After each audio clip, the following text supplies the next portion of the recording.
Eric Huber, and I'm directing World War Z by Max Brooks. And performing will be David Hammond, Keeping Truth, Shelley Vaughn, Jimmy Patterson, and Justin Johnson, with music by Michelle Bush.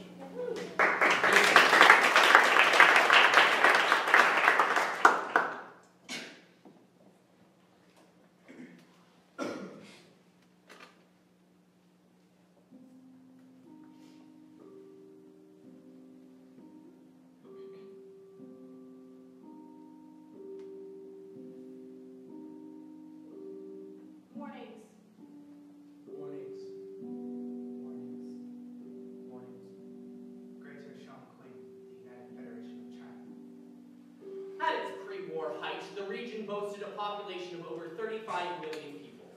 Now there are barely 50,000.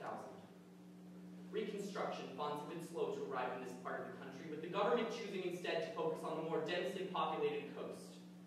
There is no central power grid, no running water besides the Yangtze River. But the streets are clear of rubble, and the local security council has prevented any post-war outbreaks. The chairman of that council is Huang Jinsu, a medical doctor who, despite his advanced age and wartime injuries, still manages to make house calls to all his patients.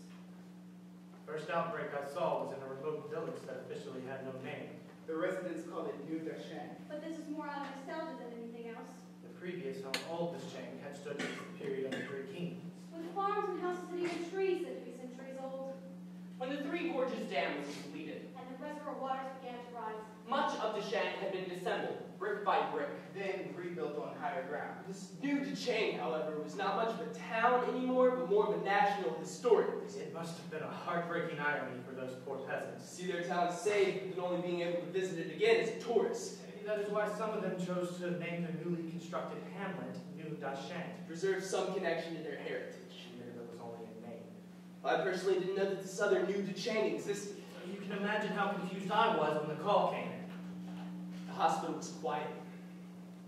which was strange because of the increasing amount of drunk driving accidents. Motorcycles were becoming very popular. We used to say that your Harley Davidson killed more young Chinese than all the GIs in the Korean War. I was grateful for a quiet night. I was tired.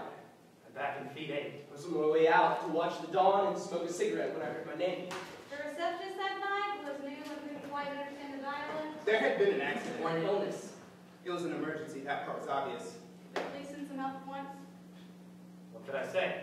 Younger doctors. Kids who think medicine is just another way to pad their bank account. They certainly were going to help some non-men just for the sake of helping. Guess I'm still an old revolutionary at heart. Our duty is to hold ourselves responsible to the people. From quotations by Chairman Mao Zedong. Originally from the situation in our policy on the war reasons against Japan. August 13th, 1945. Those words still mean something to me. And I try to remember that as my dear, A pre-war automobile. Manufactured in the People's Republic. bounced and banged over the dirt road. The government had promised but never quite gotten around to paving. I had a devil of a time finding the place. Officially, it didn't exist. And therefore wasn't on any map. Became lost several times and had to ask directions from the locals. Who kept thinking I meant the museum town? I was in a very impatient mood by the time I reached a small collection of hilltop homes. I remember thinking, This had better be damn serious.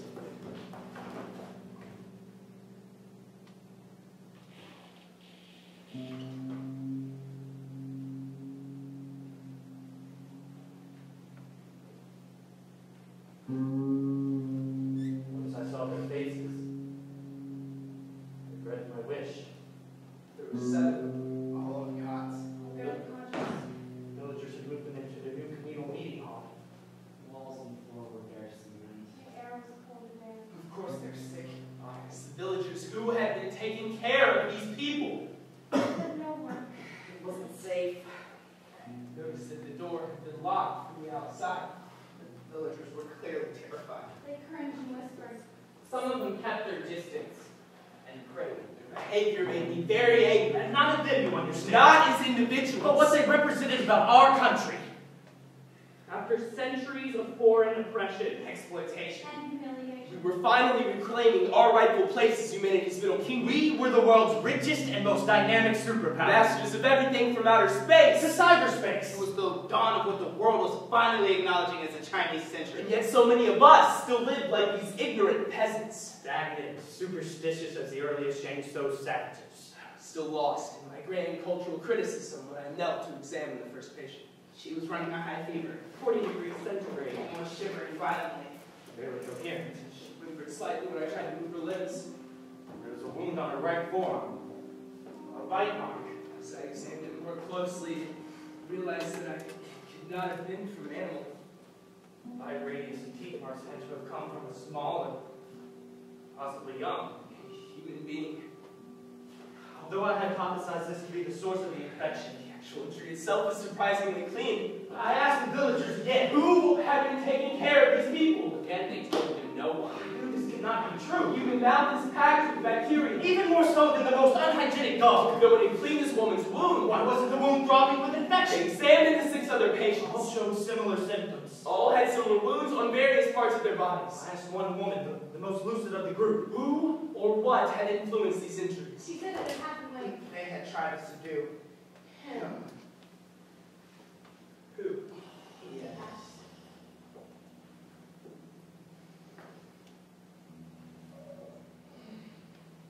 found patient 0 behind the locked door of an abandoned house across town.